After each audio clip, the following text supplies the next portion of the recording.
Hey, welcome back to the table. We're getting ready to start turn 2. I promise they will start to go a little quicker. Although some of we're going to be doing the AI bots this turn, so those do go slowly, especially if it's your first time. Boy, are those a doozy to figure out. Okay, first thing I'm going to tell you is when you see that little shield there, I know I've said this already before, but they are going to play this event card. But let's follow the AI flowchart and I'll help you to see how you figure that out. So, gosh, I need to find a place where I can lay this so you can easily look at it. So let's move the camera over to here. And we start at the top. Okay, so top left corner here.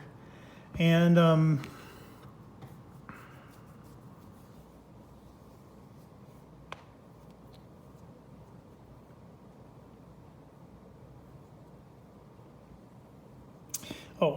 first thing you always have to do, and this is what I was reading it, and I'm sorry for the silence there.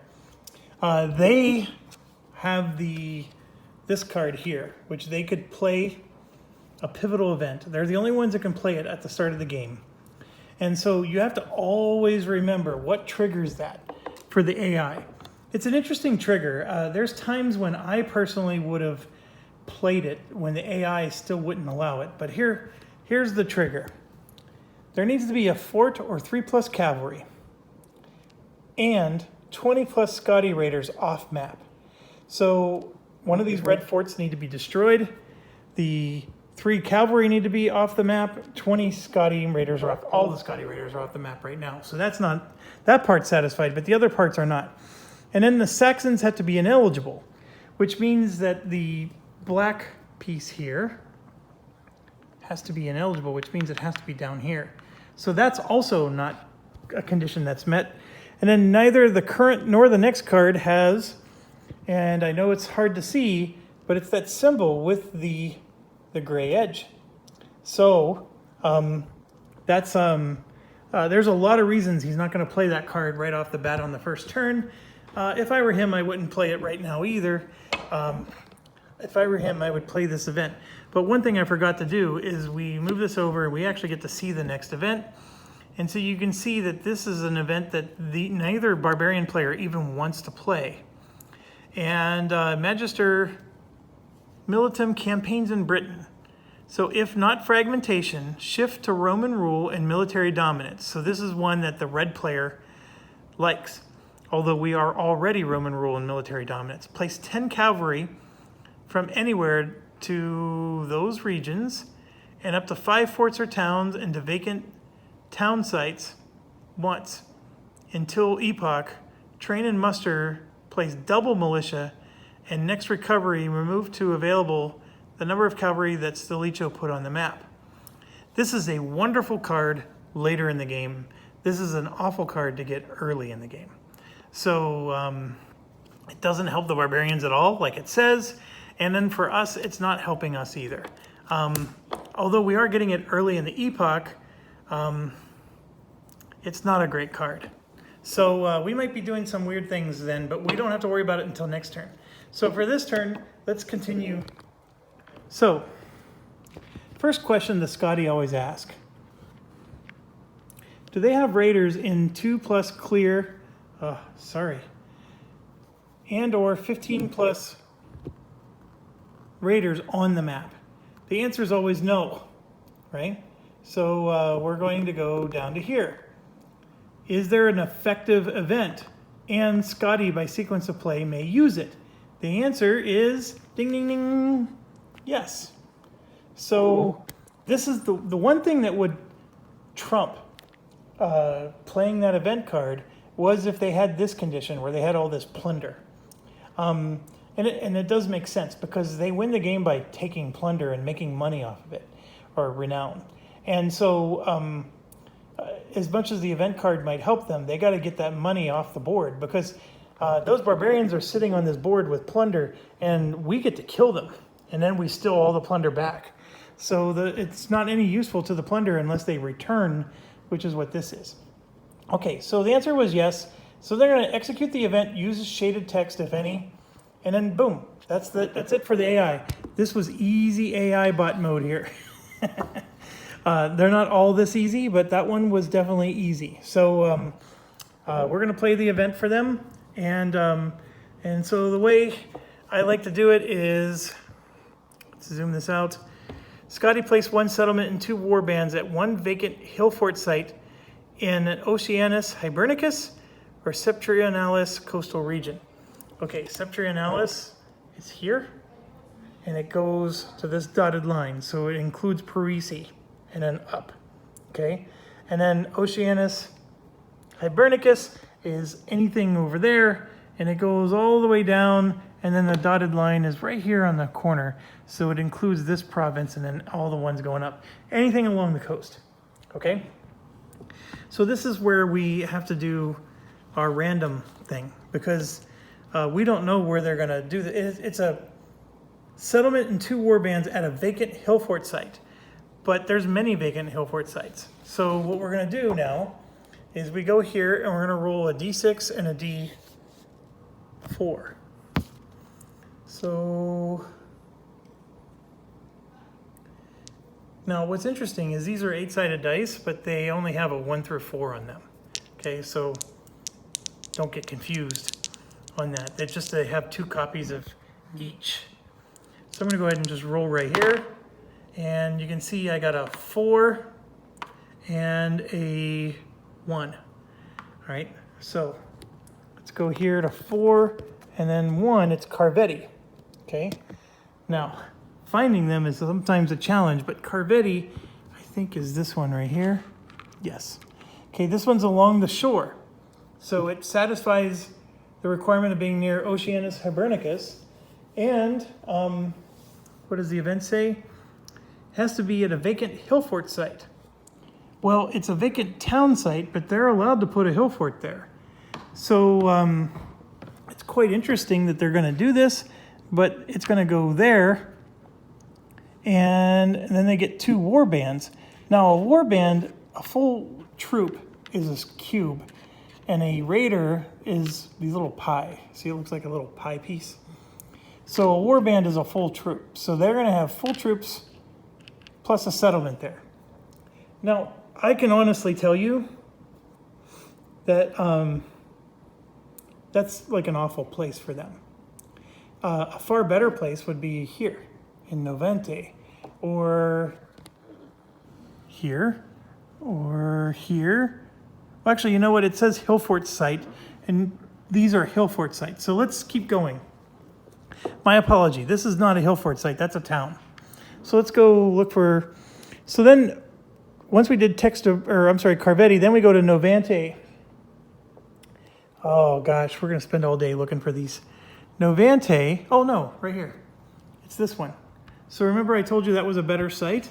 Well, it turns out that's exactly what the AI picked. And it says hill fort right here. I don't know if you can see it real well, but it says hill fort. So, so that's a much better site. If they would have gone here, why was that a bad choice? These cavalry were going to annihilate them. We're going to just completely obliterate that settlement. And so that's a much better location for them because it's up in the mountains, it's away from the roads, so the cavalry can't do anything. Okay, so they've already made a presence on the map, and so their turn is over. Okay, I forgot to show you how this plays, and what they do is they go here to the first faction event. So now the Saxons get to go, and they're going to get to do a full command and a feat, which is very interesting. So let's figure out what they were going to do. I wonder if I can get away with keeping this up there, and then we can just look at it.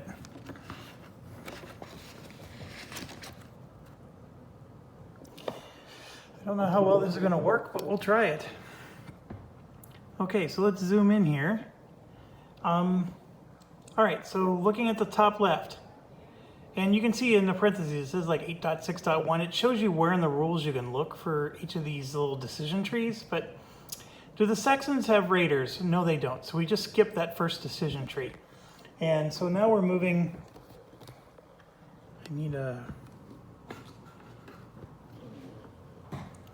So now we're moving to here. Is there an effective event? No, because the event's already played. So we're going to move here.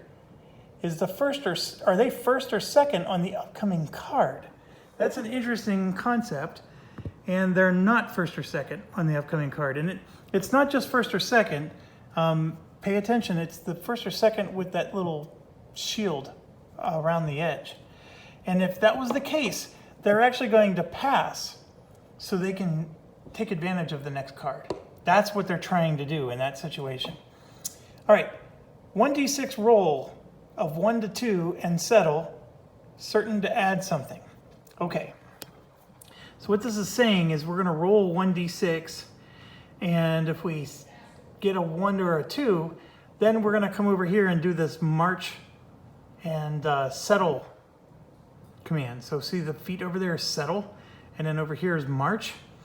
The issue there is it says, will it add something? And the answer is no, because there's no troops on the board for them to march and settle. So normally we would roll a die here, but this is an absolute no, because there's no adding of anything that's going to happen. So now we come to Saxon warband attack. Would remove an enemy's last unit and or there are no warbands. Remember, a warband is the full cube. Okay, so there's no warbands on the board. So we're going to skip that. Saxons have 20 plus raiders available. Yes, they do. They have all of them available, in fact. And a 1d6 roll of 1 through 4. So here we got to roll to see what happens. So I rolled a 2. So we did roll 1 through 4.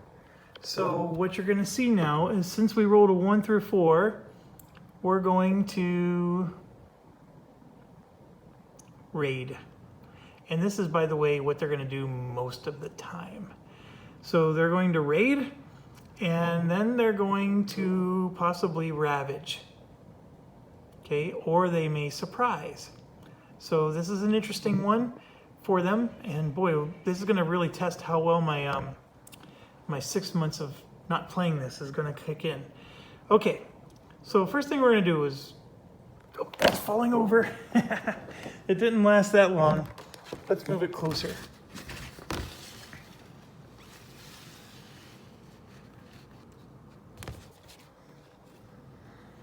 I probably should push the board away a little bit. So, all right. So we're going to roll 3d4 raiders at enemy control and or 2+ prosperity. Okay. Some of this is going to sound like gobbledygook, but they're going to raid. Sorry for the wobbly. They're going to raid as many regions as able. And notice it says no cities. So they're never going to raid Londinium or the Scottish one.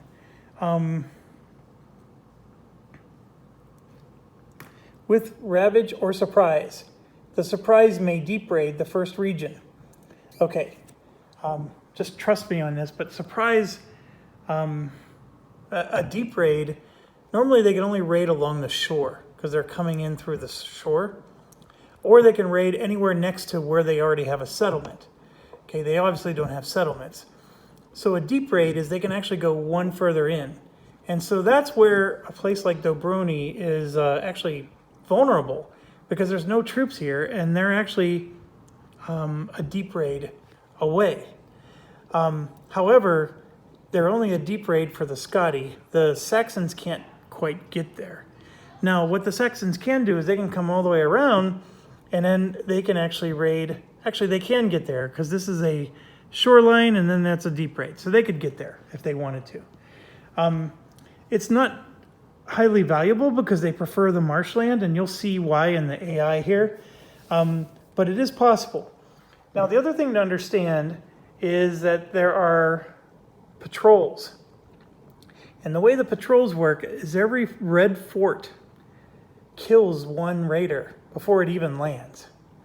So if I'm going to be landing, let's say 8 raiders, I would kill 1, 2 of those 8 raiders, because this fort is on the corner here, and it supplies to this patrol and to that patrol. And then if you look at this one here, I'm sorry, there's 3. 1, 2, 3.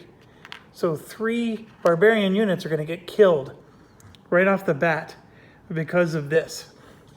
And then over here it's 1, 2, 3. So it's 3 in each of those oceans. So the Saxons don't have it as easy as the Scotty, but they do have access to a lot more profitable regions. Okay. So what they want us to do is they want us to roll a 3d4 raiders at enemy control and or 2+ prosperity. So enemy control, all of these are enemy control because they all say British control, okay? So they're all eligible. 2+ prosperity are these cubes. Everywhere has more than 2. So the entire world is their oyster. Now, it may help to actually look at a raid action that a player would do. So if you look at a raid action that a player does, they can raid up to 3 spaces, okay? And the AI is not going to be able to cheat any more than that. They're going to only be able to do 3 as well. And then adjacent to Britannicus or Germanicus, which is the 2 that are patrolled, within 1 space, blah, blah, blah. They do have to pay renown. They have to pay either 1 or 2, okay? If they pay 1, they only roll 1d4 raiders. If they pay 2, they place 3d4 raiders, okay? So that's what this is trying to tell you. They're going to do the 3d4 raiders as long as there's enemy control and or 2+ prosperity, all right? That was the key thing. Well, there's, like I said, the world's the oyster. And so they get to do 3 spaces, and it costs 2 renown to do each raid. So they're going to do 1, 2 for 1, 1, 2 for 2, and 1, 2 for 3. So they just spent 6 points. And they're going to raid 3 places at maximum 3d4. Make sense? Okay. Now, where do they raid? That's where this part, the shaded part, is helping us. So A and B are priorities, okay? That's how you have to understand that. We're doing step 1, and then A and B are priorities. It is not a free raid, so we're not doing 2. This is roll 1d4 raiders at no net raider subtraction and 1. So what that's saying is if there's no patrols, then do the 1d4, and only if there's 1+ prosperity. Okay, so we're doing 1 for all 3 spots. Okay, so they're in order, and then we're going to go where least subtraction of raiders. Unfortunately, the raider is going to be subtracted equally. Doesn't matter which ocean, right? But if there was one ocean that was better than another, they would choose that one. Okay, that's the first priority. Then we're going to roll 1d6. If I get a 1 to a 4, it's going to be where the highest difference in population minus enemy troops. Okay, population of the region minus enemy troops.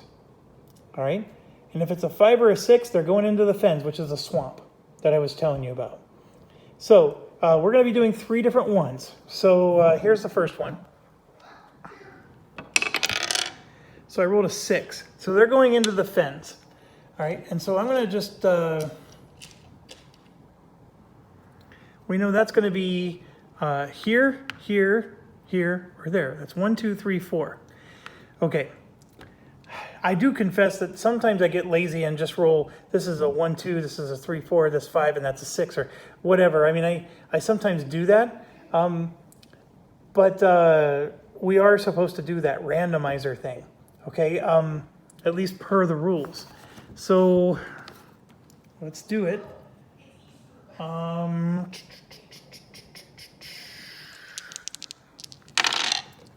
So it's a 6 and a 3. 6 and 3 is Brigantes. And then what we do is we go up this way. Right? So Salors, no. D'Amici, no. Ordovice. Oh, you know what? They show the terrain. That's really cool. So these are all mountains here. So I'm looking for swamp. Oh, I never even realized that. Oh my gosh, these guys are awesome. So if we go up and then down and then over, go to Dini, that's a town, or that's a city. And then, so the first swamp is Kantiachi right here. Yeah, that's this one. Kantiachi. So we're gonna put one there. All right, so now I gotta do the next one. It's a 2. So if we go back, so this is where the highest difference in population minus enemy troops. Okay, so population is 2. This is like negative whatever. This is 2 minus 1. This is a positive 1 here. Very negative, very negative. This is a 0, 2 minus 2. This is 3 minus 2, that's a positive 1. And 2 minus 1 is a positive 1. All right, so now we roll again. And it's a 2 and 2, Londinium, and then Atrabades. I don't know where that one is. Oh, here it is. It's this one. So yeah, they're gonna raid there. So we grab another one, put it there. And then for the third one, it's also gonna be doing the same kind of thing. And I rolled a 4-4.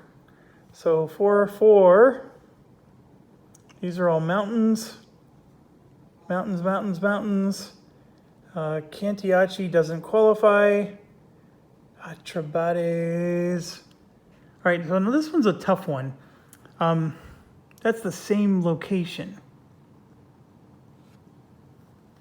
I think they're going to do a different location. So then we move on to Regni. Where are you? That is a plane. Oh, it's this one right here. That's not one of them. Durotrige. Yes, this one. That one right there. Now, if one of these was not +1, let's say it was +2, then you don't have to roll. I mean, what we're rolling is for the ties, right? This one was a +1, so we're rolling between this one, and that one. There was only 3 places we're rolling for. And if you want to get lazy and quit using this chart, I don't think anybody's going to raid your house and destroy your life. But that's all right. So now what we're doing is we're rolling a 3d4.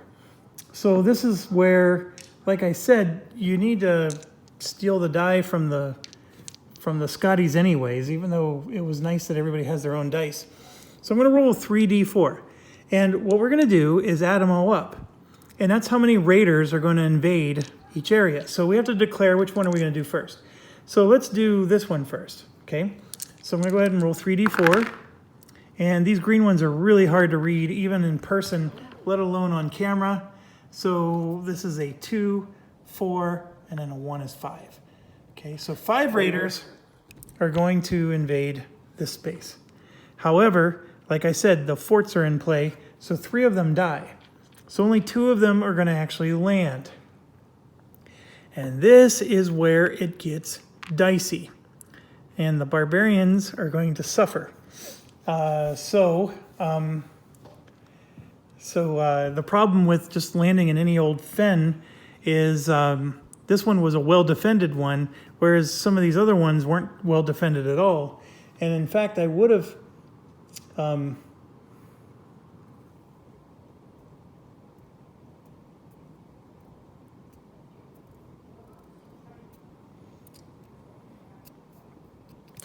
yeah. So one other thing we're supposed to figure out is they're going to be doing Ravage or Surprise.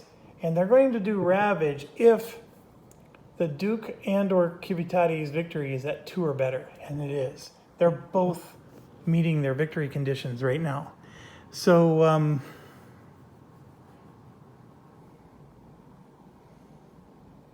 says and or Civitati's victory condition, victory at -2 or better.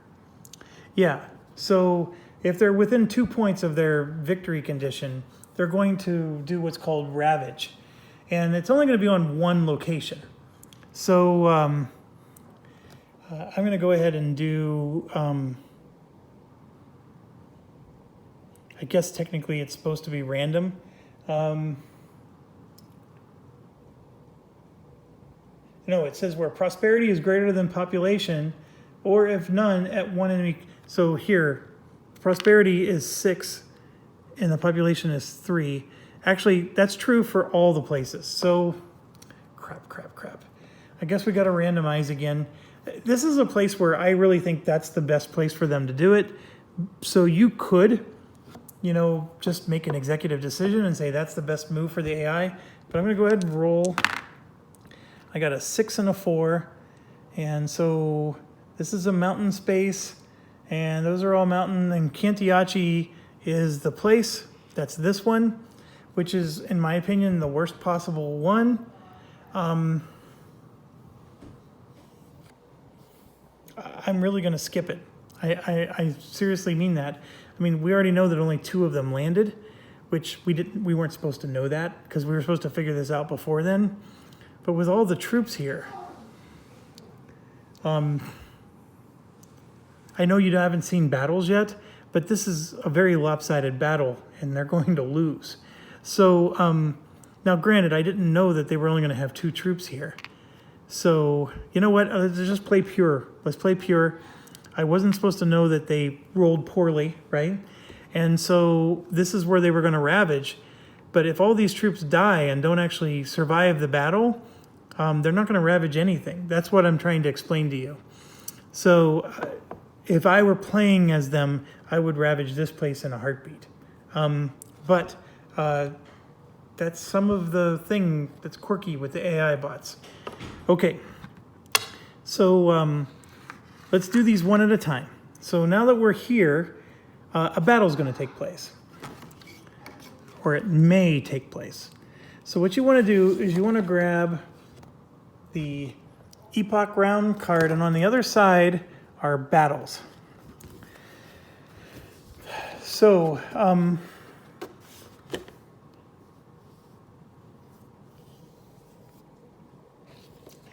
right here, for any candidates of equal priority, choose by equal chance die rolls. And then if Britain target, remove barbarians first. This is for removing troops that die. Yeah, there's nothing here that dictates what to do. Okay, the one you want is... Crap, is it this one or is it this one? So the non-player has battle tactics. And one of the reasons they pick swamp is the swamp is their home territory for raiders. So if they're fighting alone, they get an evade roll, which is really good. That's one thing. And then it says that they're going to try to trap or ambush. Defenders withdraw if their defense and assault could save the stronghold. So these are just basic things that they do, okay? So it's nice to have this, but you don't use it. This is what we're gonna use. So I'm gonna lay this down and let's go slowly through the battle, and then this will speed up as we go too. Oh crap, I keep hitting the board.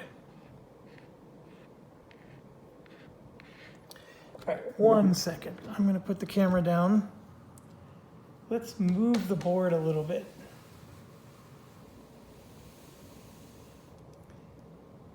I need to move the board because now I have room to place documents for you to look at. Okay.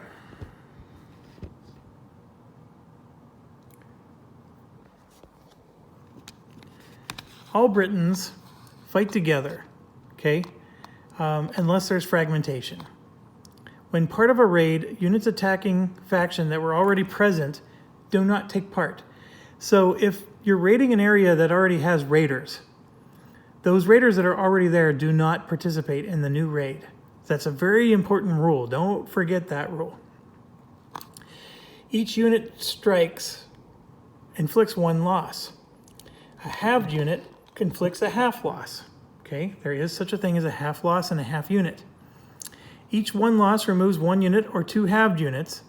A half loss removes a half unit. It will not remove a full unit. Okay. Each side applies losses to its own units. Civitatis and Duke fight together, and unable to agree to take half the losses each, odd loss goes to the Duke.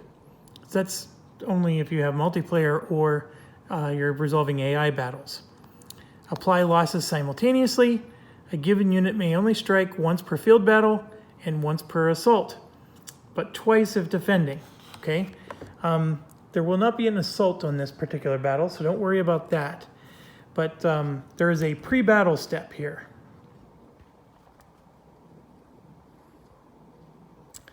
Hold on a second. This isn't an actual battle. This is a raid. Give me a second. Raids are different than actual battles. Here we go, here we go. We got to look at the command that a human would get to do. So if region, those raiders may take prosperity of up to lower of population or raiders as plunder. Then just placed raiders may battle an enemy in the space. Okay.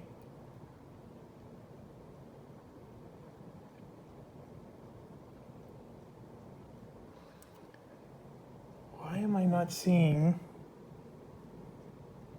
Okay, so what I'm looking for is I'm pretty dang sure that when raiders land, before they take plunder, the British have a choice to intercept them. Like basically battle them before they can take the plunder. And that's what I'm looking for here. Select spaces to pay, resolve each, pay blah, blah, blah. If from patrolled sea, that's basically kill the patrol troops. If it's a region, those raiders may take prosperity of up to lower of population or raiders as plunder.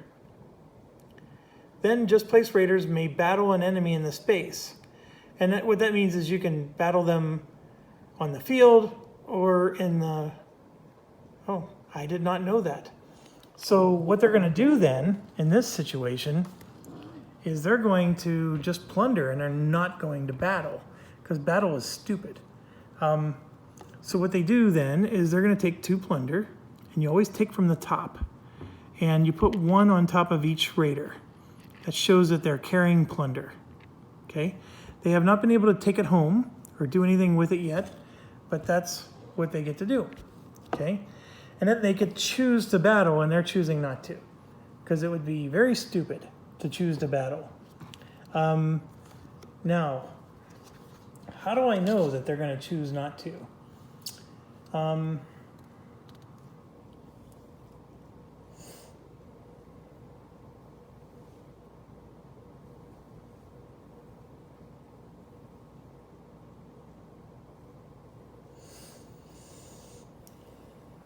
wanted to tell you that it's listed here somewhere, but I don't see it.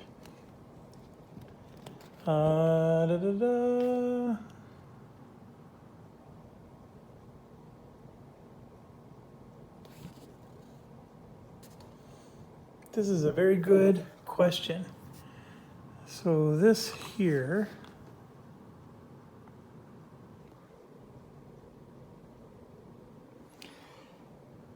battle only where assault. I know that doesn't make any sense, that number 4 there, but they're not going to be able to assault.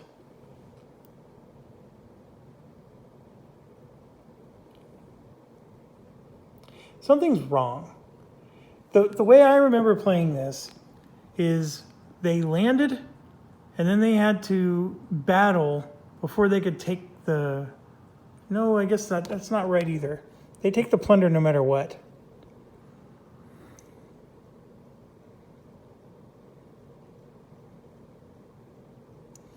So here for the Ravage, with the raid, so then we got to do the Ravage. So what does Ravage do?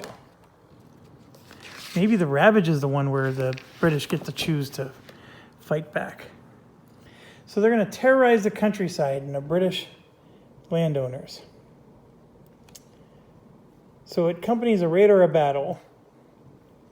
Plunder may exceed population. No assault. After plunder, roll 1d6. If 4 to 6, the population gets a -1. Duke, then Civitatis, then Scotty may force the raiding Saxons to battle. That's where my mind was. I apologize. There's no battle for the raid. This is where we get to choose to battle them. They could choose to battle us here, but this is where we get to choose to battle them. All right, so what they're trying to do is they're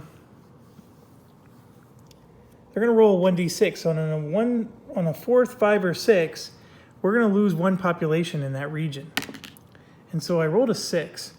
And so this is bad for us. So what's going to happen is this particular region here has a population of 2. And so we come out here, and now we replace it with a 1. So there's going to now be a population of 1. So the population went down.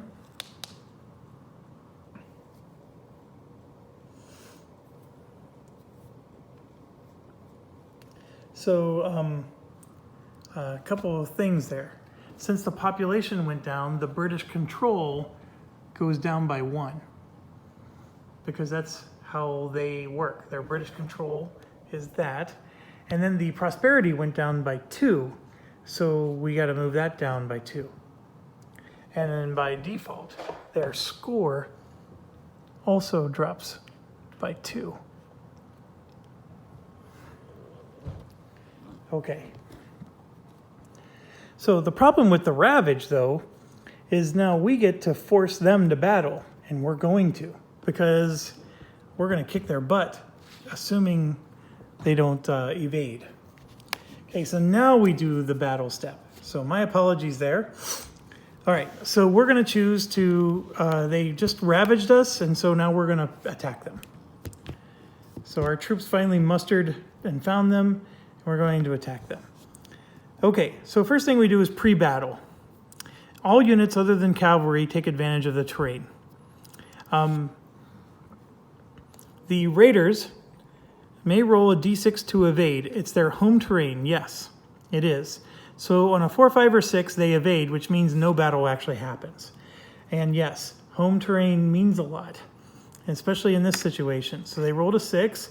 So they actually got away with it. So we failed to find them.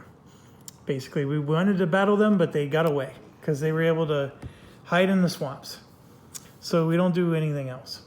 So it's done. And I know it seems long. Some of it's because I'm trying to teach it. But yes, this is a long game. And a lot of this stuff does need to happen. All right, so now we move. This region is done. And yes, those troops stay there. They're not troops. I'm using a wrong term. Those raiders stay there with that plunder. So now we move. Let's do this region. This region right here. So we're going to roll 3D. So this is a 3 plus 1 plus 4. Okay, so 4, 7. That's 8 troops. That's way better than last time. 3 of them are still going to die because 1, 2, 3 forts.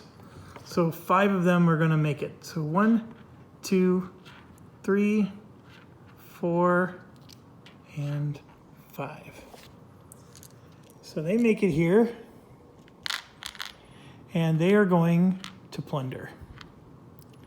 Now, it may seem like they get to plunder 5 of these pieces because there's 6 total here, but that's not the case.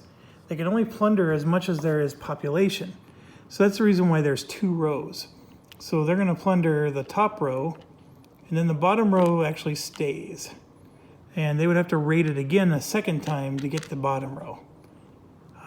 Hopefully that makes sense. So you just pick 3 of your units, and they have plunder, the other 2 don't. Okay. Now, always remember that every time prosperity is taken away, it goes down by 3. So this is 1, 2, 3.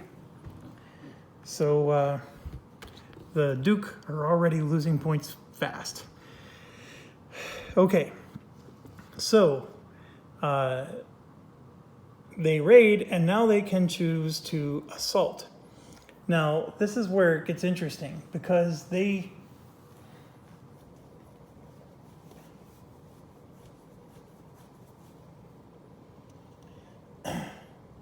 attackers assault only whenever able to remove a stronghold, including by a potential coup de main. If two enemy strongholds first assault the fewest withdrawn units. The Duke absorb first escalade loss with assaulting cavalry. So the you know what? They don't assault though. These guys are just raiding. They're not assaulting. It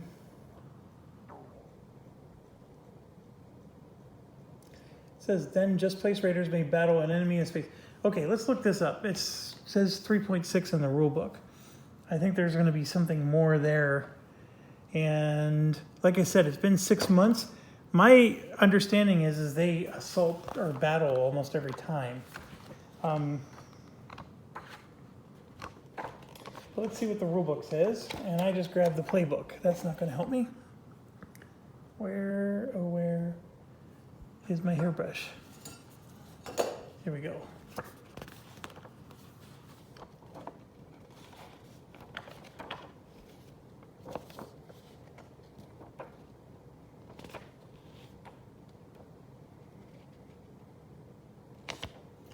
.6 is just explaining how battles work. That's not going to help me. Oh, you punks.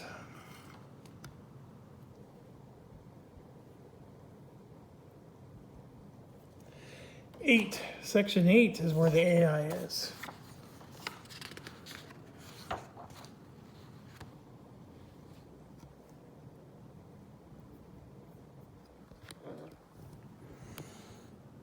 Raid. Okay.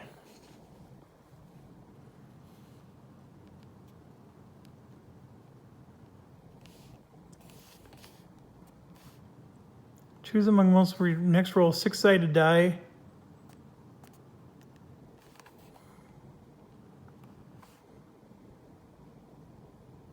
See, and then when we selected the fens, it says within that choose randomly, which is what we did. But I wouldn't have done that. I would have chosen the weakest fen. But that's, I would tweak the AI that way personally. Okay. Just place raiders battle only where assured of an assault, per the requirements of the battle tactics table.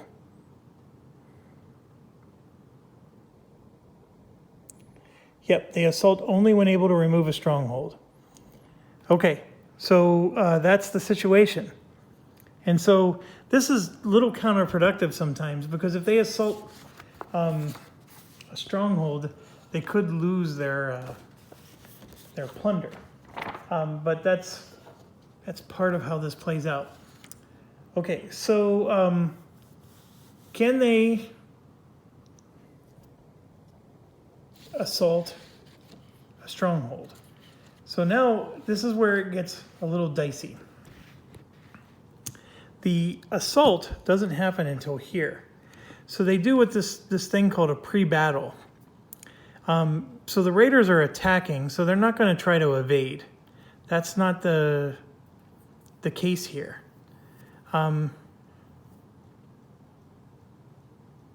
Actually, it is.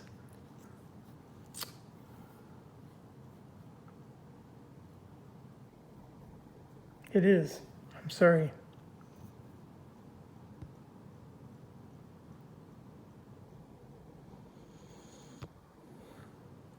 No, it is not.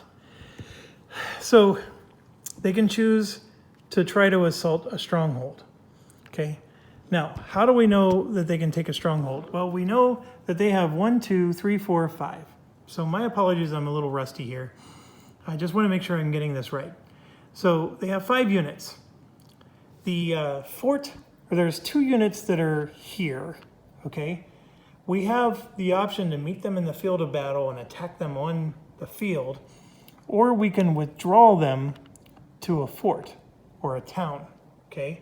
And then they would be fortified, and they get to basically defend twice. Now, one thing to also understand is that these forts and towns naturally have troops inside of them. You don't see them, they're just there. They just come as part of the package.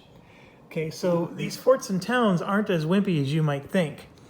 So we have to look at this table. So for example, to take a fort that has 0 units in it, inside of it, they would need 2 raiders to win. To take a fort, no, I apologize. To take a fort that has 0 units in it, they need 4 raiders to win. This is how many raiders they need to have. They need 4 to take a fort that has nobody in it. Okay. We happen to have 2 units there that we have to decide if we're going to meet them in the field of battle or not. All right. So the assault doesn't happen until we choose to meet them in the battle or withdraw. But the AI has to decide if they're going to do this battle.